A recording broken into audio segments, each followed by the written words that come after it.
so what we're going to show you is something new coming out of the Origin Trail ecosystem, especially interesting for builders. We're not going to go too deep into the technical details because we're going to go into that tomorrow. So a small nod to all the builders present here or online to visit us tomorrow as well, because we're going to go deep in tech. We have 5 workshops tomorrow, and this will be permeating many of those workshops, which is the new DKG Edge Node. So without further ado, can we start the presentation? Yeah. And Jurij and I will be quick on this one. We promise we'll share it sparingly because we really want to show you what we've been up to the last several months building the new version of the Edge Node. But why is this important and how does this tie into this whole story? Essentially, I really like this slide, and I shared a lot lately at the conferences because we subscribe with it incredibly, and it ties into all the talks we had here today, which is actually presented by another Turing Award winner, Dr. Richard Sutton, who is basically famous for reinforcement learning. Essentially, what this slide says is that we're exiting the era of human data, when we were basically stuffing all the data we could find on the web and anywhere into these LLMs that we've been talking about all day, and basically making them some really, really cool and clever pattern matching machines and guessing machines. But we're kind of exiting out of that. We're running out of that data. Yes, it's being created all the time, but there's also more and more of it being created by AI. And it turns out that because there's a lot of content on the web that's AI created, that also comes back into the pipeline for training of AI. And it turns out that this actually deteriorates newer AI. If you want to look it up, it's called model collapse, this problem. There's a lot of research about it.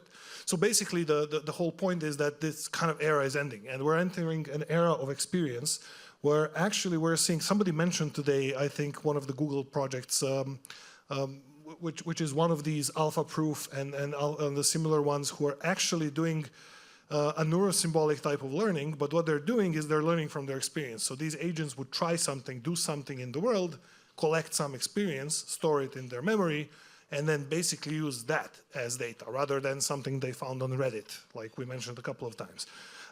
So having that as context, we can really think about neurosymbolic AI as kind of a 3-layer system. We have the knowledge layer, obviously, the one we've been raging about all day. We have the trust layer and the agent layer. And this agent that we talked about many times is actually, can be many agents.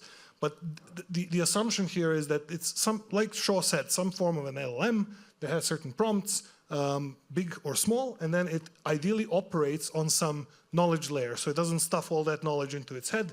Rather, it uses the external knowledge layer, or as I really like Shaw's reference, calling it really memory. So the idea is that with Origin Trail, we provide this semantic graph as memory, and it's at the same time is a network of knowledge assets produced by different potential agents or entities or businesses. Finally, all relying on the trust layer, which is really the blockchain layer, providing provenance, ownership, and ability to monetize all of this capability above.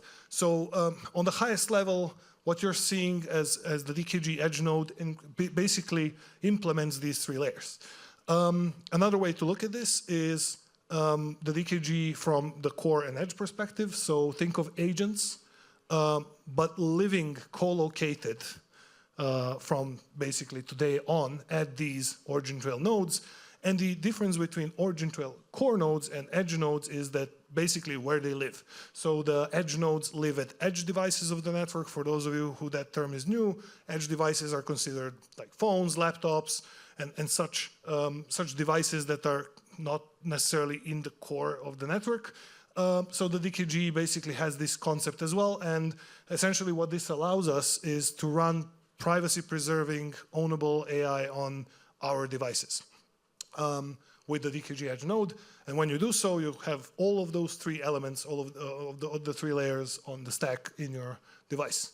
So now we're going to share what's new, and Jurij is going to take the baton.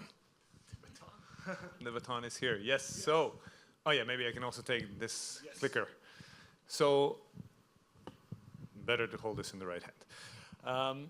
for those of you who have been in the ecosystem, you also know that have played around. You also know that the Edge Node has existed before. So we're talking about a new Edge Node that has been significantly, completely reworked, and there's a lot of new things around it. And we talked a lot about MCP throughout the day, so the Model Context Protocol.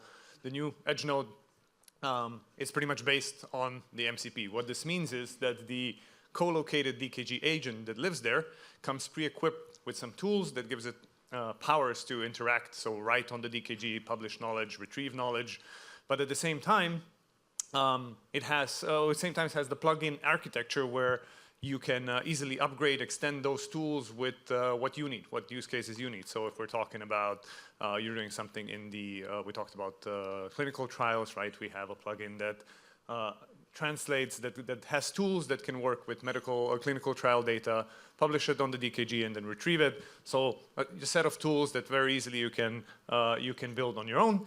And it also has improved reasoning explainability, meaning the node itself, when you use the tools, there's many different ways and many better ways of you to actually explain or to trace back your answer to the source, explain where it came from, and so on and so forth.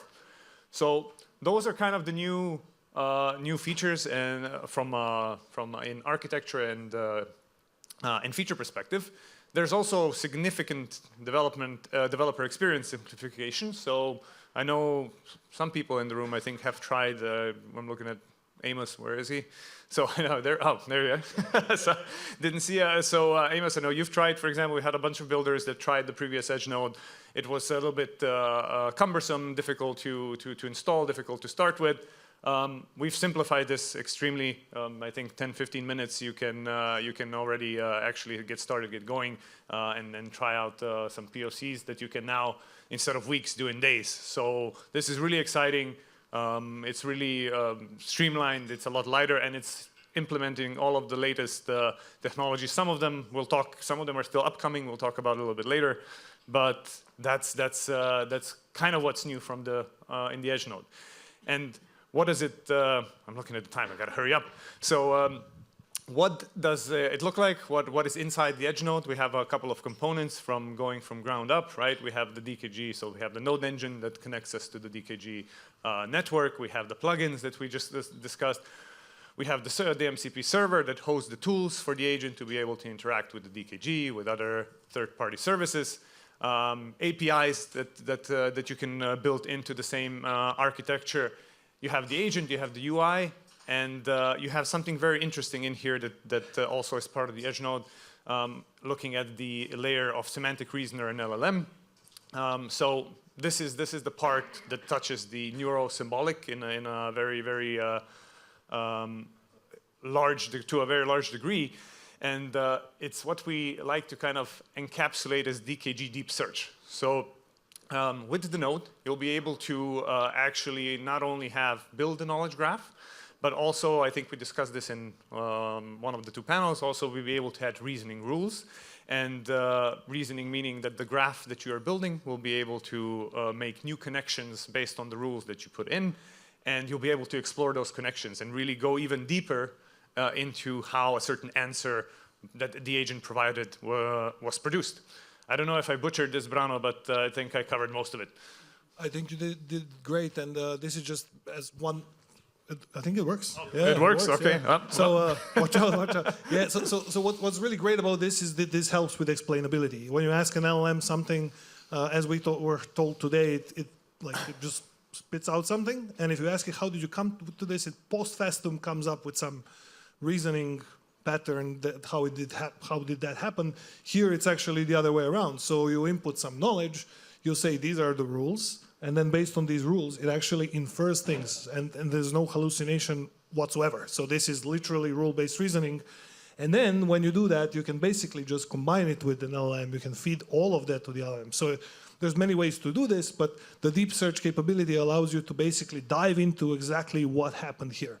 And the conclusions in this case are actually something that in this visual are presented as a kind of an arch. So the data is really like the lines, and the arches are the ones where they show you, hey, there was some conclusion made here, and that conclusion was based on some rule.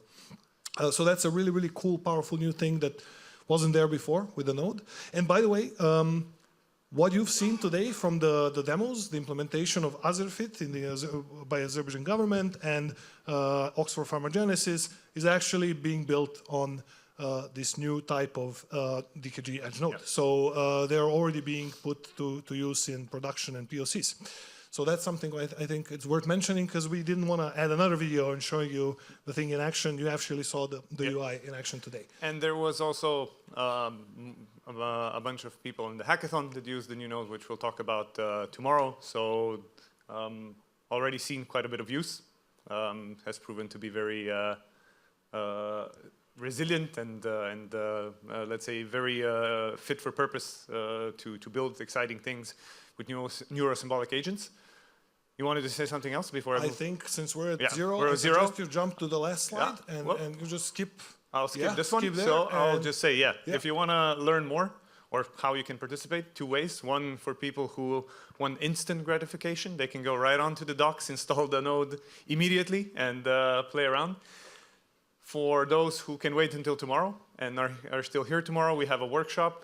There's going to be hands-on sessions, some really cool things. So we'll welcome everyone, and the ones that are here, I'll see you in the morning. And I just want to add one final thought, which I'm really, really excited about this project and the way we managed to build it, especially on the learnings from the previous node.